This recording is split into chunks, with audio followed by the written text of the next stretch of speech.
Whapewhea, ona tala no mai lea koe kaua.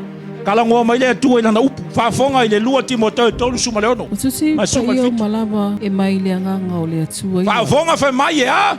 O tusi pa ia o malava e mai le anganga o lea. Ea o ngā ea o ai. Ea o ai ai. Whaatonu ai foi tātou i le amio. Ina ia atoa toa o na lelei. O le tangata o lea.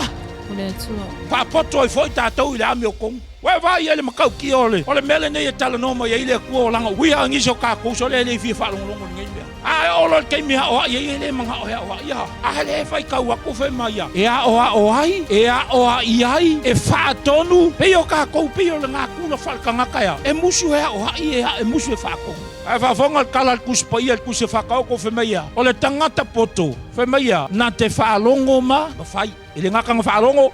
Ai, kangaka poko nga. Al tangata wale fe mai ya. Fe mai ufa ifo le vale ilonga lava loko. Te kele manga o sia o inga kele manga o se me ke fai mai ifua. Fe mai wale o tele le ata le vale. Asia mai ele manga o longa loko ya. Ile o inga. Pa el kai me manga o le ko ya ka u kala ngo mai ui, o manga o le ko discipline ka wa. Hao ka u hao hai ka u lana. Lana upu. Praise the Lord.